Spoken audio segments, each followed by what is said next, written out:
Hi there.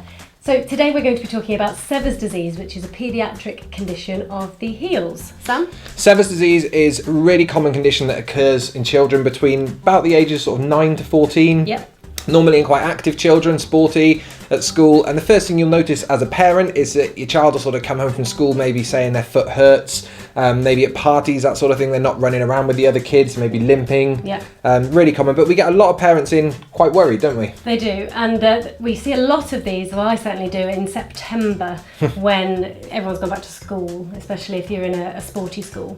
And you find that it comes on quite quickly, and the child, it's quite worrying. Maybe your child's had a growth spurt as well beforehand. Absolutely, yeah. Because Sever's disease is a horrible sounding name, but really it's a stress reaction of the heel bone. So as your child's foot is growing, we have growth plates in our bones, and the sort of the bone is getting larger. You were looking for a foot model then, weren't we? We're not very prepared today. I've got one there. Here we go. Right. Oh, that's a horrible noise.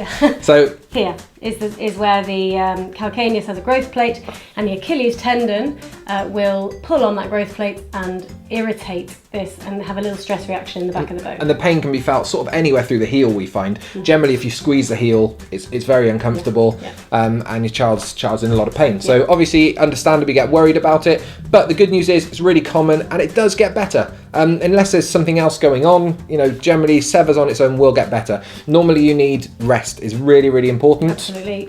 Footwear? Good footwear, good sturdy solid footwear. Nothing too flat, so flip-flops and sliders are out, I'm afraid. Yeah, and maybe buying a little heel raise or a heel pad to go into shoes, as long as there's enough depth in the shoe, just to give your kid a little bit more support and a bit of a lift, which takes the pressure of the pull of the tendon, causing the stress on the bone then. We do recommend that you do see a podiatrist as a rule to get assessed, because they can basically rule out other things going on with your child's feet, and also just check the normal development of the foot. To make sure the foot is, there aren't any fused bones, for example. There's lots of other little conditions that can be causing stress in other places. But it might just be that you have a sporty child and this is something that they've developed, but it will go away, don't worry. It's very similar to Osgood-Schlatter's as well, which is a similar problem of the knee, so you can have a look at that if you're interested. And also have a look at the paediatric flat foot page as well, because a lot of children have quite flat feet and parents worry, but this is a condition that can come in conjunction with those sort of flat feet positions. Exactly. So if you would like to find a podiatrist that you think you want to see, somebody to help you with your child's heel, you can use the directory on podopedia.co.uk and find somebody locally to you. Also hit subscribe to this video if you like the content, and awesome, see you around. See you soon.